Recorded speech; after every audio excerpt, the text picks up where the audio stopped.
વિદ્યાર્થી મિત્રો, welcome to YouTube channel Ramesh Kaila. ખૂબ સરસ મજાની વિડીયો સિરીઝ જેમાં આપણે કોમ્યુનિટી હેલ્થ નર્સિંગના કેટલાક અગત્યના વિડીયો આપણે જોઈએ છીએ. આ અગાઉ આપણે ફ્લોરેન્સ નાઇટિંગેલ સ્પેશિયલ, કમિટી સ્પેશિયલ, આ ઉપરાંત આપણે ઇન્ડિકેટર સ્પેશિયલ પણ જોયું. આ ચેપ્ટર એટલે કે પાર્ટ 4માં આપણે જોશું નેશનલ હેલ્થ પોલિસી અને નીતિ આયોગ. ખૂબ જ અગત્યનો વિડીયો છે, તો તમામ મિત્રોને નમ્ર વિનંતી છે કે વિડીયો ખૂબ જોજો, અંત સુધી વિડીયોને નિહાળજો, આપણા મિત્રો સાથે વિડીયો ચોક્કસ શેર કરજો. અને આ તમામ જે વિડીયો છે એમની PDF છે એ આપણે ઓલરેડી માસ્ટરમાઇન્ડ એજ્યુ એપમાં મૂકેલી જ છે. માસ્ટરમાઇન્ડ એજ્યુ એપ એટલે એક એવી એપ છે કે જેમાં આપને તમામ પ્રકારનું સાહિત્ય જે ગુજરાત ગૌણ સેવા પસંદગી FHWની પરીક્ષા માટેનું મળી રહેશે. તો આજે જ ડાઉનલોડ કરો માસ્ટરમાઇન્ડ એજ્યુ એપ. તો ચાલો જોઈએ પાર્ટ 4, નેશનલ હેલ્થ પોલિસી એટલે કે NHP. મે 1977માં health for all by 2000 AD એટલે કે 2000ની સાલ સુધીમાં સૌનું આરોગ્ય નક્કી કરવામાં આવ્યું હતું. 1978માં યુનિસેફ અને WHO આંતરરાષ્ટ્રીય કોન્ફરન્સ ભરાઈ, જેમાં નવી હેલ્થ જે નેશનલ હેલ્થ સિસ્ટમ છે એ લોન્ચ કરવામાં આવેલ હતી.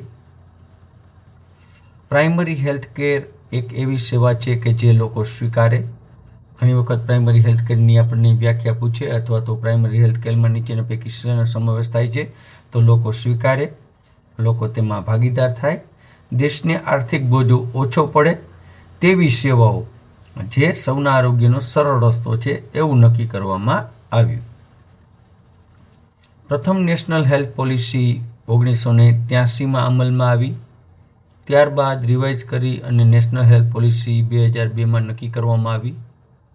2025 સુધીમાં લાઈફ એક્સપેક્ટન્સી એટલે કે આપણું સરેરાશ આયુષ્ય 67.5થી 70 સુધી લઈ જવાનો આપણો ટાર્ગેટ હતો. 2025 સુધીમાં ન્યુનેટલ મોર્ટાલિટી રેટ જે 1016 છે તેને નીચે લાવવાનો હતો. 2025 સુધીમાં જન્મદરને સિંગલ ડિજિટમાં લાવવાનો હતો.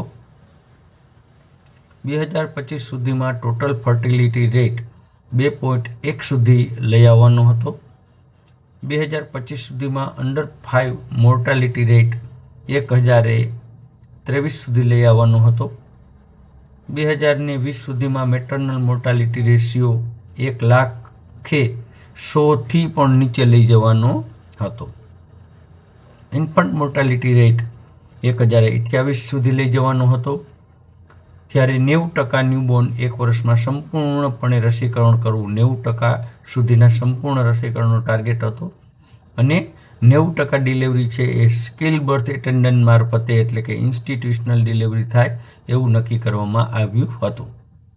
2020 સુધીમાં દરેક શહેરને સેફ વોટર અને સેનિટેશન પૂરું પાડવા માટેનો પણ એક લક્ષ્યાંક હતો. તો આ હતી કેટલીક નેશનલ હેલ્થ પોલિસી.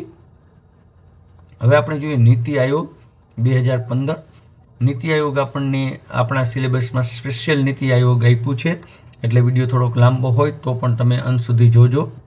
કે કેન્દ્ર સરકાર મારફતે સરકારના સામાજિક ગ્રુપને નીતિગત, નિર્દેશાત્મક અને ગતિશીલ કરવા માટે તથા કેન્દ્ર અને રાજ્ય સરકાર સ્તર પર સરકારની નીતિના મુખ્ય સંબંધોમાં પ્રાસંગિક, મહત્વપૂર્ણ રણનીતિ અને ટેકનિકલ પરામર્શ ઉપલબ્ધ કરવાના મૂળ ઉદ્દેશ સાથે આ આયોજન પંચના સ્થાન પરથી નીતિ આયોગનું ગઠન કરવામાં આવ્યું.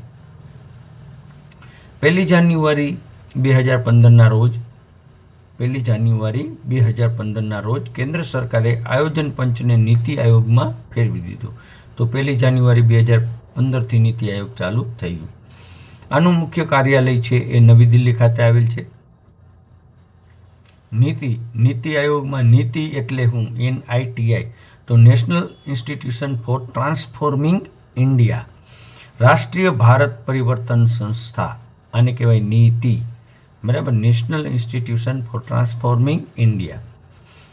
નીતિ આયોગના ઉદ્દેશો શું હતા, એના ગોલ્સ શું હતા, ધ્યેય શું હતા, ઓબ્જેક્ટિવ શું હતા, તો રાષ્ટ્રીય ઉદ્દેશના પ્રકાશમાં રાજ્યને સક્રિય ભાગીદારી સાથે સાથે રાષ્ટ્રની વિકાસની પ્રાથમિકતાઓ, ક્ષેત્રો અને રણનીતિઓ સાથે સારા દ્રષ્ટિકોણથી વિકસિત કરવું. નીતિ આયોગ મારફતે ગ્રામ્ય સ્તર પર વિશ્વસનીય યોજનાઓ તૈયાર કરવી. સમાજના આર્થિક રીતે નબળા વર્ગ પર વિશેષ ધ્યાન આપવું. અશક્ત રાજ્યોને સશક્ત બનાવવા. નીતિ આયોગના સભ્યો કોણ હોય? તો એના અધ્યક્ષના રૂએ આપણા માનનીય વડાપ્રધાન હોય. ઉપાધ્યક્ષ છે એમની નિમણૂક વડાપ્રધાન કરે. સીઈઓ છે એ આઈએએસ કક્ષાના અધિકારીઓ હોય. સભ્યશ્રીઓમાં દરેક રાજ્યના મુખ્યમંત્રી અને કેન્દ્ર શાસિત પ્રદેશ હોય તો ઉપરાજ્યપાલશ્રી હોય. 4 કેન્દ્રીય મંત્રીઓ હોય, જેમાં ગૃહમંત્રી, નાણામંત્રી, રેલવે મંત્રી અને કૃષિ મંત્રી પણ નીતિ આયોગમાં હોય. 3 કાયમી સભ્યો હોય અને 3 અસ્થાયી સભ્યો હોય અને 3 વિશેષ આમંત્રિત મહેમાનો હોય. તો આ હતું નીતિ આયોગનું માળખું.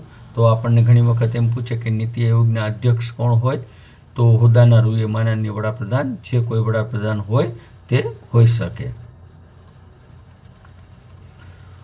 નીતિ આયોગના કાર્યો શું?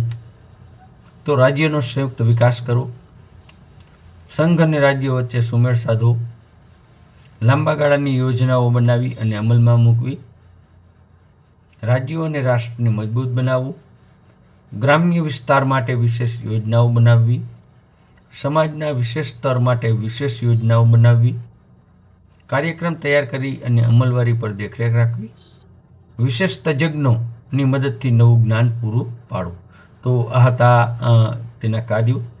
આપણે નીતિ આયોગના બધા જ પ્રશ્નો છે એ જનરલ નોલેજમાં પણ આપણને આવે છે, પણ નીતિ આયોગનો ઇતિહાસ અને પૃષ્ઠભૂમિ આપણે જોવી જોઈએ. ખૂબ સરસ મજાના ક્વેશ્ચનર લઈ અને હું આવેલ છું, અને થોડી વિડીયો લાંબો થાય તો પણ તમે જોજો. આપણે બહુ ઝડપ રાખશું નહીં. ભારતમાં અત્યાર સુધી કુલ કેટલી વાર રાષ્ટ્રીય સ્વાસ્થ્ય નીતિ જાહેર કરવામાં આવી? તો 3 વાર. 1983, 2002 અને 2017. બરાબર, 3 વાર જાહેર કરવામાં આવી. સ્વતંત્ર ભારતની સૌ પ્રથમ જે રાષ્ટ્રીય નીતિ હતી સ્વાસ્થ્ય, એટલે નીતિ આયોગ હતું, NHP હતું, કયા વર્ષમાં ઘડાઈ? તો 1983માં. દેશની બીજી રાષ્ટ્રીય સ્વાસ્થ્ય નીતિ, જો રાષ્ટ્રીય સ્વાસ્થ્ય નીતિ એટલે નેશનલ હેલ્થ પોલિસી, યાદ રાખજો. બરાબર, એટલે તમને એમ થાય કે રાષ્ટ્રીય સ્વાસ્થ્ય નીતિ, રાષ્ટ્રીય સ્વાસ્થ્ય નીતિ, નેશનલ હેલ્થ પોલિસી, ટૂંકમાં નીતિ આયોગનો એક ભાગ. બીજું ક્યારે? તો 2002માં. અને ત્રીજી ક્યારે? તો અત્યારે જે હાલમાં નીતિ આયોગ છે એ NHP 2017 કહેવાય. રાષ્ટ્રીય સ્વાસ્થ્ય નીતિ 2017ને કેન્દ્ર સરકાર દ્વારા ક્યારે મંજૂરી આપવામાં આવી? તો 15 માર્ચ 2017. રાષ્ટ્રીય સ્વાસ્થ્ય નીતિ 2017 અંતર્ગત આરોગ્ય પાછળનો સરકારી ખર્ચ વધારીને GDPના કેટલા ટકા કરવાનો લક્ષ્યાંક કર્યો? તો 2 સુધીમાં જે છે એ 0.5% લક્ષ્યાંક નક્કી કર્યું. નીતિ આયોગ મુજબ રાજ્ય પોતાના બજેટના કેટલા ટકા હિસ્સો આરોગ્ય ક્ષેત્રે ફાળવવો જોઈએ? તો 8%થી વધુ. NHP 2017નો મુખ્ય ઉદ્દેશ લોકોની નાણાકીય મુશ્કેલી વગર ગુણવત્તાયુક્ત સારવાર આપવાનો છે. આનો ખ્યાલને શું કહેવાય? તો યુનિવર્સલ હેલ્થ કવરેજ કહેવાય, UHC. શું કહેવાય? UHC. અત્યારે જે આપણી બધી જ યોજનાઓ છે એ UHC એટલે કે યુનિવર્સલ હેલ્થ કવરેજમાં આવે. રાષ્ટ્રીય નીતિ સ્વાસ્થ્ય નીતિ 2017 હેઠળ પ્રાથમિક આરોગ્ય કેન્દ્ર એટલે PSC અને સબ સેન્ટરના કયા નવા સ્વરૂપને બદલાવવાની મંજૂરી અપાઈ?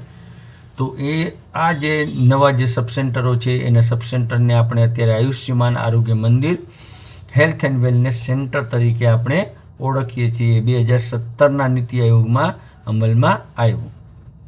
આયુષ્યમાન ભારત યોજના હેઠળ ભારતના કુલ કેટલા હેલ્થ એન્ડ વેલનેસ સેન્ટર સ્થાપવાનો લક્ષ્યાંક હતો? તો 1.5 લાખ. કેટલા? 1.5 લાખ. NHP 2017 મુજબ નાગરિકોની સરેરાશ આયુષ્ય 67 થી વધારીને કેટલા સુધી લઈ જવાની? તો 70 વર્ષ સુધી. નીતિ આયોગ મુજબ પ્રજનન દર એટલે કે ટોટલ ફર્ટિલિટી રેટ છે એ ઘટાડવાનો લક્ષ્યાંક પણ આપણે 1 સુધી આપણે લઈ જવાનો નક્કી કર્યો કે 1 સુધી લઈ જવું. વર્ષ 2025માં 5 વર્ષથી નાના બાળકોનો મૃત્યુ દર એટલે કે અંડર 5 મોર્ટાલિટીને પ્રતિ હજારે કેટલાથી નીચે લઈ જવાનો? તો 23થી નીચે લઈ જવાનો.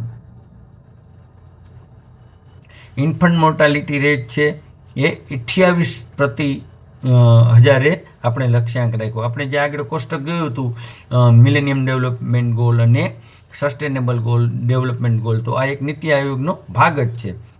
નિયોનેટલ મોર્ટાલિટી રેટ છે એ પ્રતિ હજારે 12 સુધી લઈ જવાનો, બરાબર, અને સિંગલ ડિજિટમાં આવી જવો જોઈએ. મેટર્નલ મોર્ટાલિટી રેટ છે એ 1 લાખ જેવી રીતે 100થી નીચે લઈ જવાનો લક્ષ્યાંક છે. ટીબીને સંપૂર્ણ ટીબી મુક્ત જાહેર કરવાનો લક્ષ્યાંક 2025 સુધીનો છે. લેપ્રસીને પણ નિર્મૂલન કરવાનું એટલે કે નાબૂદ કરવાનું 2018 સુધીમાં હતો, આપણે કરી શક્યા નથી. કાલા આજાર અને હાથી પગાને પણ આપણે નાબૂદ 2017 સુધીમાં કરવાનો હતો. એનસીડી જેમાં ખાસ કરીને કેન્સર, ડાયાબિટીસ 2025માં જે અકાળે મૃત્યુ થાય એમાં 25% ઘટાડો કરવાનો હતો અને બ્લાઇન્ડનેસનું પ્રમાણ ઘટાડી અને 1025 સુધીનું લઈ આવવાનું હતું. ઇમ્યુનાઇઝેશન છે એ 90% સુધી લઈ આવવાનું છે અને સંસ્થાકીય ડિલિવરી છે એ 90%થી વધુ લઈ આવવાની હતી. તમાકુના વપરાશમાં ઘટાડો કરવાનો 30% જેટલો ઘટાડો કરવાનો લક્ષ્યાંક હતો. સેનિટેશનનો વ્યાપ 100% શુદ્ધ પીવાનું પાણી અને સેનિટેશનને 100% નીતિ આયોગનો આપણો લક્ષ્યાંક હતો. 2020 સુધીમાં એડ્સને ટાર્ગેટ કરી અને એનું નિયંત્રણ કરી અને 1990 ટાર્ગેટ હતો. કેવો હતો? આ આપણે ઓલરેડી જોઈ લીધેલું છે. 1919 ડિજિટલ જે ડેટા એકઠા કરવાની છે એની ભલામણ કોને કરી? તો નીતિ આયોગમાં ડિજિટલ ડેટા એકઠા કરવાની ભલામણ કરી national digital health authority NDHA, બરાબર. તો આ પણ આપણે યાદ રાખવાનું છે, NDHA national digital health authority. NITI Aayog મુજબ દેશના દરેક નાગરિકને ડિજિટલ હેલ્થ રેકોર્ડ રાખવા માટે કયું મિશન શરૂ કરવામાં આવ્યું? તો Ayushman Bharat digital mission ABDM. સરકારી હોસ્પિટલમાં દવાઓ અને સાધનોની અછત ન સર્જાય તેના માટે કઈ ઓનલાઈન સિસ્ટમ પર નીતિ આયોગે ભાર મૂક્યો? તો drug and vaccine distribution management system DVDMS, drug and vaccination distribution system. પ્રાથમિક આરોગ્ય કેન્દ્ર પર ટેલિમેડિસિનની સેવાઓ વધારવા કઈ રાષ્ટ્રીય એપ્લિકેશનનો ઉપયોગ થાય છે? ઈ-સંજીવની. યાદ રાખજો, ટેલિમેડિસિન માટે કઈ છે એપ? તો ઈ-સંજીવની. રાષ્ટ્રીય સ્વાસ્થ્ય નીતિ 2017ના મુખ્ય પ્રવાહની ચિકિત્સા સાથે કઈ રીતે એટલે કે જે હોસ્પિટલ સાથે કઈ પરંપરાગત જોડી? તો પ્લુરિઝમ કહેવાય, એને કહેવાય આયુષ. કેવું કહેવાય? આયુષ. એક સાથે ઘણી બધી દવાઓ એટલે કે આયુર્વેદ, યોગા, યુનાની, સિદ્ધા, હોમિયોપેથી બધાને જોડવામાં આવ્યું. અત્યારે આયુષ જોડી દીધું. નીતિ આયોગ મુજબ સરકારી હોસ્પિટલની ગુણવત્તા સુધારવા માટે કયા પ્રમાણપત્ર મેળવવાનો ભાગ? તો એને કહેવાય એનક્વાસ. કેવું કહેવાય? એનક્વાસ. એનક્વાસ ખાસ યાદ રાખજો, નેશનલ ક્વોલિટી એન્શ્યોરેશન સ્ટાન્ડર્ડ અને લક્ષ્ય, આ બંને, બરાબર, એનક્વાસ અને લક્ષ્ય. ગ્રામ્ય સ્તરે લોકો સુધી આરોગ્યની સેવાઓ પહોંચાડવા માટે કોની ભૂમિકાને વધુ સુદૃઢ બનાવવા માટે ભલામણ નીતિ આયોગે કરી? તો ANMFW અને આશા વર્કર. નીતિ અંતર્ગત વર્ષ 2025 સુધીમાં પબ્લિક હેલ્થ મેનેજમેન્ટ કેડર સ્થાપવાનો લક્ષ્યાંક કયા સ્તરે હતો? તો તમામ રાજ્ય સ્તરે હતો. રાષ્ટ્રીય સ્વાસ્થ્ય નીતિ 2017ના દસ્તાવેજનું મુખ્ય સૂત્ર ગોલ શું હતું? તો આ પણ યાદ રાખવાનું છે, સૌના માટે સર્વોચ્ચ સ્વાસ્થ્ય સ્તર પ્રાપ્ત કરવું. Attainment of all highest possible level of health. સૌના માટે સર્વોચ્ચ સ્વાસ્થ્ય સ્તર પ્રાપ્ત કરવું, આવો ગોલ હતો. કઈ નીતિ અંતર્ગત ગરીબ પરિવારોને 5 લાખનું મફત કેશલેસ હેલ્થ કેર કવરેજ કરવાનું? તો PMJAY માં અમૃતમ યોજનાએ પાયો નાખ્યો હતો. ક્યારે? તો રાષ્ટ્રીય નીતિ આયોગ 2017માં. નીતિ અનુસાર સબ સેન્ટર કક્ષાએ કાર્યરત ચોક્કસ ટીમમાં કોનો સમાવેશ થાય? તો MLHP કહેવાય. કેવું કહેવાય? MLHP કહેવાય, કોમ્યુનિટી હેલ્થ ઓફિસર. બરાબર. અત્યારે જે CHO છે એ ANM, FHW અને આશા વર્કર. દેશના રોગોના પહેલા નિદાન માટે સ્ક્રીનિંગ પ્રોગ્રામ એટલે કે NPCDCS ને કયા સ્તર સુધી લઈ જવાની ભલામણ? તો સબ સેન્ટર સુધી. બરાબર, સબ સેન્ટર સુધી લઈ જવાની ભલામણ છે. વર્ષ 2025 સુધીમાં દેશના શારીરિક નિષ્ક્રિયતા એટલે કે ફિઝિકલ ઇનએક્ટિવિટીનું પ્રમાણપત્ર કેટલા ટકા ઘટાડવાનું લખાય? 10%. જે ફિઝિકલ ડિસેબિલિટી છે એનું પ્રમાણ પણ 10% ઘટાડવાનું છે.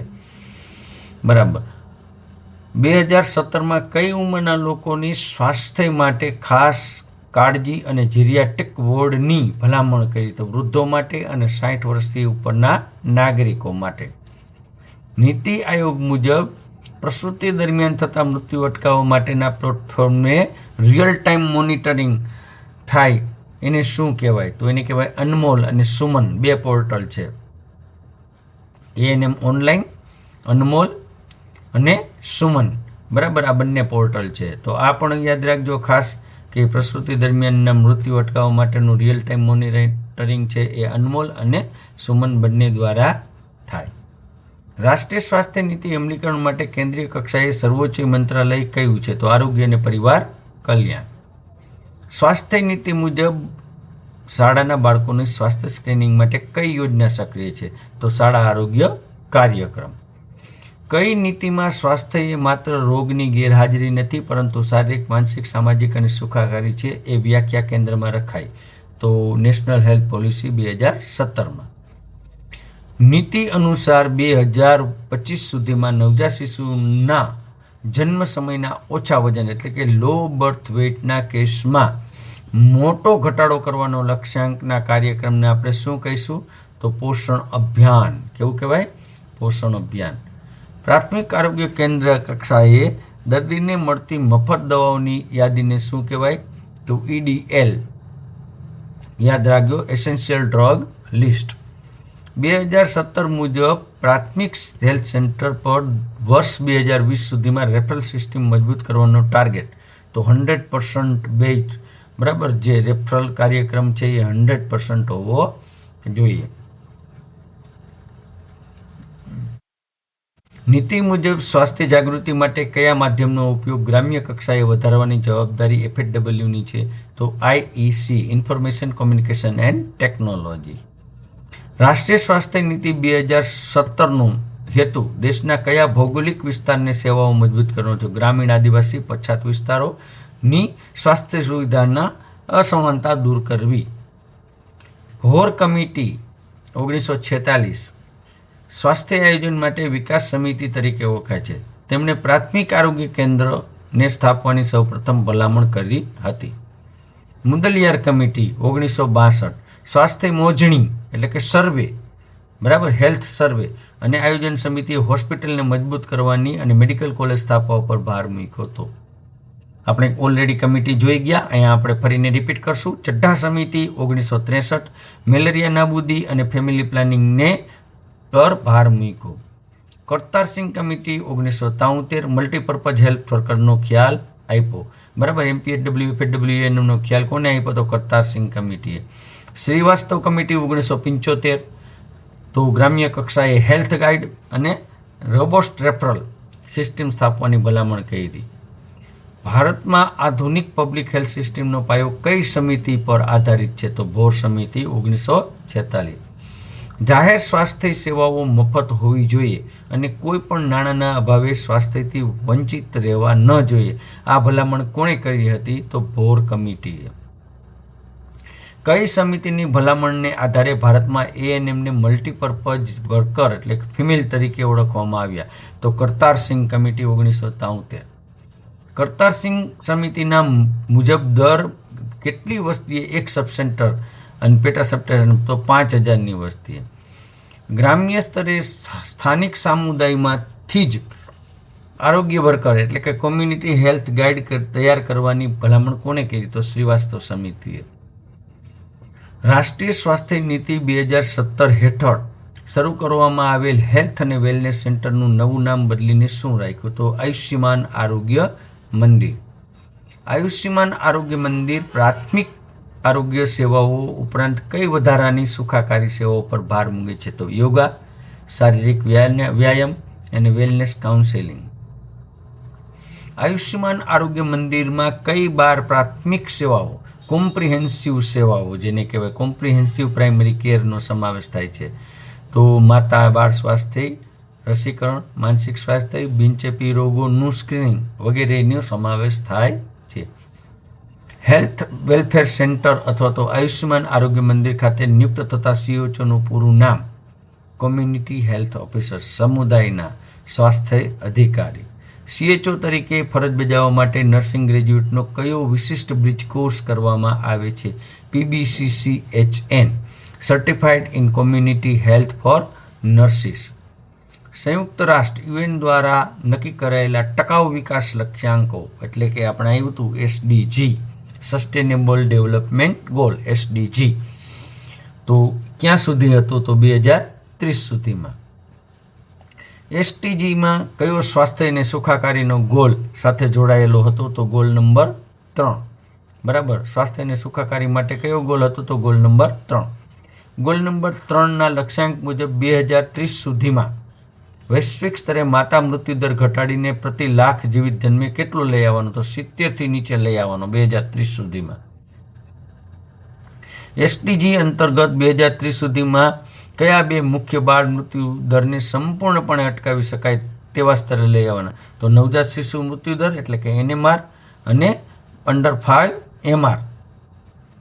રાષ્ટ્રીય સ્વાસ્થ્ય નીતિ 2017ને કયા આંતરરાષ્ટ્રીય માપદંડ સાથે સુસંગત રહીને દેશનું હેલ્થ બજેટ નક્કી કરે છે? SDG 3 અને universal health coverage.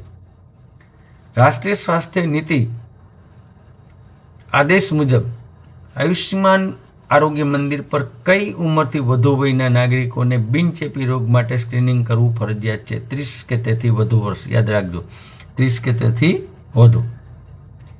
NCD screening એટલે કે નોન કોમ્યુનિકેબલ ડિઝીઝ સ્ક્રીનિંગ અંતર્ગત કયા 3 મુખ્ય કેન્સરની તપાસ સબસેન્ટર કક્ષાએ પ્રાથમિક રીતે થઈ? તો ઓરલ કેન્સર, બ્રેસ્ટ કેન્સર અને સર્વાઇકલ કેન્સર. ANM FHW દ્વારા સ્ત્રીઓમાં સર્વાઇકલ કેન્સરની તપાસ માટે ફિલ્ડમાં કઈ સરળ પદ્ધતિ વપરાય? તો એને કહેવાય via visual inspection with acetic acid. તો આ પણ યાદ રાખવાનું છે. સર્વાઇકલ કેન્સર માટેની ફિલ્ડમાં સરળ પદ્ધતિ તો VIA, via visual inspection with acetic acid. 30 વર્ષથી વધુ ઉંમરના લોકોને NCD સ્ક્રીનના ડેટા ડિજિટલ સ્ટોર કરવા માટે ભારતમાં કઈ સત્તાવાર એપ્લિકેશન છે? તો NCD પોર્ટલ. હાઇપરટેન્શન અને ડાયાબિટીસ દર્દીઓ ગામમાં જ નિયમિત દવાઓ મળી રહે તે માટે આયુષ્યમાન આરોગ્ય મંદિર પર કઈ વ્યવસ્થા ગોઠવાયેલી છે? તો મફત ડાયગ્નોસ્ટિક અને એસેન્શિયલ ડ્રગ સપ્લાય. સરકારી હેલ્થ સિસ્ટમમાં ઓલ ઓવર આંકડાકીય મોનિટરિંગ માટે HMAIS-નું પૂરું નામ? Health management and information system. Sub centre કક્ષાએ દર મહિને ઓનલાઈન સબમિટ થતા માસિક પ્રગતિ અહેવાલને શું કહેવાય? તો HMIS. રિપોર્ટ તારીખ ક્યાં સુધીમાં? તો 25 થી 26 સુધીમાં દર મહિને અપલોડ કરવાનો હોય. HMAIS ડેટાનો મુખ્ય ઉપયોગ આરોગ્ય કાર્યક્રમોનું મૂલ્યાંકન કરવું અને ભવિષ્યની રસી અને જથ્થાનો દર નક્કી કરવો. સબ સેન્ટર કક્ષાએ જન્મેલા બાળકો અને સગર્ભા ટાઈમ ટ્રેકિંગ માટે લોન્ચ કરવામાં આવેલું પ્લેટફોર્મ માતાના રિયલ કયું છે? માતાઓ માટે તો યુવિન કહેવાય. કેવું કહેવાય? યુવિન પ્લેટફોર્મ. આ પણ યાદ રાખજો. સબ સેન્ટર ખાતે જન્મેલા બાળકો અને સગર્ભા માતાને ટ્રેકિંગ કરે એને કહેવાય યુવિન. ઇમ્યુનાઇઝેશન માટે છે અને RCH પોર્ટલ છે. નીતિગત નિર્ણયો લેવા માટે જન્મ મરણની સત્તાવાર નોંધણી ગ્રામ્ય કક્ષાએ કોણ રાખે? તો તલાટી કમ મંત્રી. સરકારી હોસ્પિટલ અને સ્વાસ્થ્ય કેન્દ્રોની ગુણવત્તા અને સ્ટાફનું માળખું નક્કી કરતા માપદંડ IPHSનું પૂરું નામ? Indian public health standard. શું કહેવાય? Indian public health standard. તો આ પણ યાદ રાખવાનું છે. IPHS. IPHS મુજબ સામાન્ય ગ્રામ્ય સ્તરે કેટલી વસ્તી એક પ્રાથમિક આરોગ્ય કેન્દ્ર? તો 30,000ની વસ્તીએ, અને આદિવાસીને પહાડીમાં 20,000ની વસ્તીએ. બરાબર. CSC હોય તો 80થી જે સામાન્ય વિસ્તારમાં 1,00,000થી 20,000ની અને આદિવાસીમાં 80,000ની વસ્તીએ.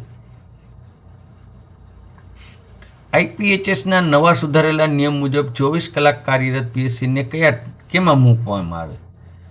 તો ટાઈપ બીમાં મૂકવામાં આવે. કેમાં મૂકવામાં આવે? ટાઈપ બીમાં. રાષ્ટ્રીય સ્વાસ્થ્ય નીતિ મુજબ આરોગ્ય કેન્દ્ર પર દર્દીઓના અધિકારો દર્શાવતું બોર્ડ લગાવવું ફરજિયાત છે. તેને શું કહેવાય? તો પેશન્ટ ચાર્ટર. કેવું કહેવાય? Patient charter. કેન્દ્ર સરકાર દ્વારા સરકારી સ્વાસ્થ્ય કેન્દ્રોમાં સ્વચ્છતા અને ચેપ નિયંત્રણને પ્રોત્સાહિત કરવા કયો પ્રખ્યાત એવોર્ડ આપવામાં આવે છે? તો આ પણ યાદ રાખવાનું છે, કાયાકલ્પ એવોર્ડ. કાયાકલ્પ એવોર્ડ આપવામાં, સ્વાસ્થ્ય જે હોસ્પિટલની સ્વચ્છતા અને આરોગ્ય કેન્દ્રની સ્વચ્છતા માટે જે પ્રોત્સાહિત ઇનામ આપે એને એવોર્ડ આપે, એને કહેવાય કાયાકલ્પ એવોર્ડ. કાયાકલ્પ એવોર્ડ અંતર્ગત પ્રથમ સ્થાન મેળવનાર PSC CSCને શું પ્રોત્સાહન? તો નાણાકીય પુરસ્કાર અને રાષ્ટ્રીય બહુમાન. સરકારી પ્રસૂતિ ગૃહો, લેબર રૂમ અને ઓપરેશન થિયેટરની ગુણવત્તા સુધારી માતા અને બાળ મૃત્યુ અટકાવવા માટે રાષ્ટ્રીય પ્રોગ્રામનું નામ શું છે? તો લક્ષ્ય છે. કેવું છે? લક્ષ્ય. બરાબર. લેબર રૂમ માટે ખાસ labour room quality improvement initiative. Lakshya. Labour room quality improvement initiative. રાષ્ટ્રીય કક્ષાનું ગુણવત્તા પ્રમાણપત્ર મેળવવા માટે હોસ્પિટલે કયા એસેસમેન્ટમાંથી પસાર થવું પડે? NQAS, national quality assurance standard certificate. રાષ્ટ્રીય સ્વાસ્થ્ય નીતિ 2017 હેઠળ ખાનગી આરોગ્ય ક્ષેત્રે જોડાણ કરીને ગરીબોને મફત સુવિધા આપવાના ખ્યાલને શું કહેવાય? PPP model. Public private partnership. આ પણ પૂછાયેલું છે ઘણી વખત. PPPનું ફૂલ ફોર્મ પૂછાય તો પબ્લિક પ્રાઇવેટ પાર્ટનરશિપ. ભારતમાં કેન્દ્રીય સ્વાસ્થ્ય અને પરિવાર કલ્યાણ મંત્રાલયના સર્વોચ્ચ વહીવટ અધિકારી કોણ હોય છે? તો હેલ્થ સેક્રેટરી, જે IAS અધિકારી હોય. રાજ્ય કક્ષાએ પબ્લિક હેલ્થ પ્રોગ્રામના ટેકનિકલ વડા અને અમલીકરણ અધિકારી કોણ હોય? તો ડાયરેક્ટર ઓફ હેલ્થ સર્વિસીસ. જિલ્લા કક્ષાએ તમામ સબ સેન્ટર PSC CSCના વહીવટી અને ટેકનિકલ કોણ હોય? તો CDHO, chief district officer. Taluka કક્ષાએ હોય તો THO, taluka health officer. Sub centre કક્ષાએ હોય તો ANM અને FHW, જેમાં સુપરવિઝન છે એ lady health visitor supervisor, FHS પણ કહેવાય. 2017માં એટલે કે રાષ્ટ્રીય નીતિ આયોગ 2017માં દવાઓની ખરીદીની પ્રક્રિયા પારદર્શક બનાવવા કઈ પદ્ધતિની ભલામણ કરી? તો સેન્ટ્રલાઇઝ પ્રોક્યુરમેન્ટ કહેવાય. પ્રોક્યુરમેન્ટ. કેવી કહેવાય? પ્રોક્યુરમેન્ટ પદ્ધતિ. નીતિ આયોગ મુજબ રસીકરણના કારણે થતી ગંભીર અસર AEIFનો અહેવાલ કેટલા સમય સુધી ઉચ્ચ કક્ષાએ મોકલવો જોઈએ? 24 કલાકની અંદર. આયુષ્યમાન ભારત પ્રધાનમંત્રી જન આરોગ્ય યોજના PMJAY નો લાભ લેવા માટે દર્દી પાસે કયું કાર્ડ હોવું જોઈએ? તો PMJAY આયુષ્યમાન કાર્ડ. કઈ રાષ્ટ્રીય સ્વાસ્થ્ય નીતિમાં માનસિક સ્વાસ્થ્યને પ્રાથમિક આરોગ્ય કેન્દ્ર સેવાનો એક અનિવાર્ય ભાગ કર્યો છે? તો નેશનલ હેલ્થ પોલિસી 2017. રાષ્ટ્રીય સ્વાસ્થ્ય નીતિ 2017 મુજબ સરકારી હોસ્પિટલમાં રેકોર્ડ મેન્ટેન કરવા માટે કઈ પદ્ધતિ? તો પેપર બેઝ રેકોર્ડ સિસ્ટમનો ત્યાગ. બરાબર. કઈ પદ્ધતિનો ત્યાગ કર્યો છે? ડિજિટાઇઝેશન અપનાવવાનું અને પેપર બેઝ રેકોર્ડનો ત્યાગ કરવાનો. આશા વર્કરને તેમના ફિલ્ડમાં કામ કરવાના આધારે નાણાંને સરકારી પરિભાષામાં શું કહેવાય? ઇન્સેન્ટિવ કહેવાય. શું કહેવાય? ઇન્સેન્ટિવ, પ્રોત્સાહિક રકમ કહેવાય. ગામડામાં વસ્તીના આધારે આશા વર્કરની નિમણૂક સામાન્ય રીતે કેટલી વસ્તી દીઠ એક આશા ગાઈડલાઈન મુજબ થાય? તો દર 1000ની વસ્તીએ. આદિવાસી વિસ્તારમાં તો એના નિયમ ગીચતા મુજબ અને વસ્તીના માપદંડ મુજબ હોય. સબ સેન્ટર કક્ષાએ પબ્લિક હેલ્થ ફંડ મેનેજમેન્ટ માટે કયું લોકલ ખાતું આશા અને સરપંચના સંકલનથી વપરાય છે? તો એને કહેવાય અનટાઈડ ફંડ કહેવાય. કેવું કહેવાય? અનટાઈડ ફંડ. વાર્ષિક 10,000 રૂપિયા. રાષ્ટ્રીય સ્વાસ્થ્ય નીતિનો અંતિમ હેતુ દેશના કયા નાગરિક સુધી આરોગ્ય સેવાઓને સમાનતાપૂર્વક પહોંચાડવાનો છે? છેવાડાના અંતરિયાળ વિસ્તારના ગરીબ નાગરિક સુધી. તો ખૂબ સરસ મજાનો આ વિડીયો હતો, જેમાં આપણે ખરેખર આપણા સિલેબસમાં જેને નીતિ આયોગ અને નેશનલ હેલ્થ પોલિસી છે તેમના તમામ પ્રશ્નો, અહીં તમામ પ્રશ્નોના આપના જે બ્રેઇનમાં જે પણ જે કોન્સેપ્ટ હોય ક્લિયર કરવા માટેનો પ્રયત્ન કર્યો છે. આપના મિત્રો સાથે વિડીયો શેર કરજો અને આ વિડીયોમાં ચોક્કસ કોમેન્ટ આવવી જ જોઈએ, લાઈક આવવી જ જોઈએ. ખૂબ ખૂબ આભાર, ધન્યવાદ.